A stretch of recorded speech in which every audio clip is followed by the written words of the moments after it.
Uncertainties about the Trump administration's tariffs on timber have forced some U.S. sawmills to change how they operate. As some in the industry say trade tensions have scared off foreign buyers.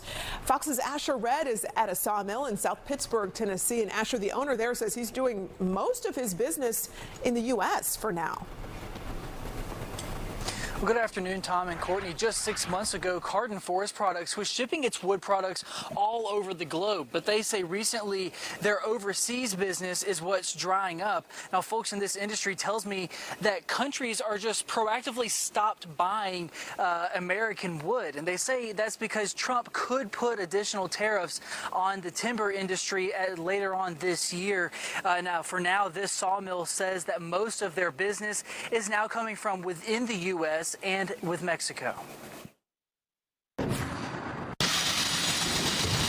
U.S. sawmills are still producing hardwoods, but many foreign businesses are hesitant to buy it. They're waiting to see whether President Trump approves new tariffs on timber. Right now, it's a little painful.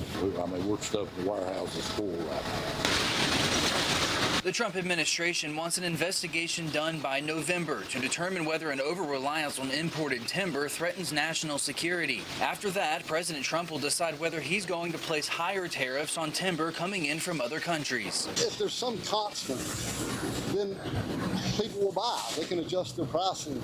Right now, no one knows what's going to happen, so it's shut down that export market pretty much. At least it's put it on hold. According to the U.S. International Trade Commission, China imported over $700 million in U.S. timber last year. But Mike Cardin, chief manager of Cardin Forest Products, says that China is now one of those countries that has stopped placing orders. In fact, he says in some cases, they even turned shipments around mid-voyage. You just lose your lumber practically.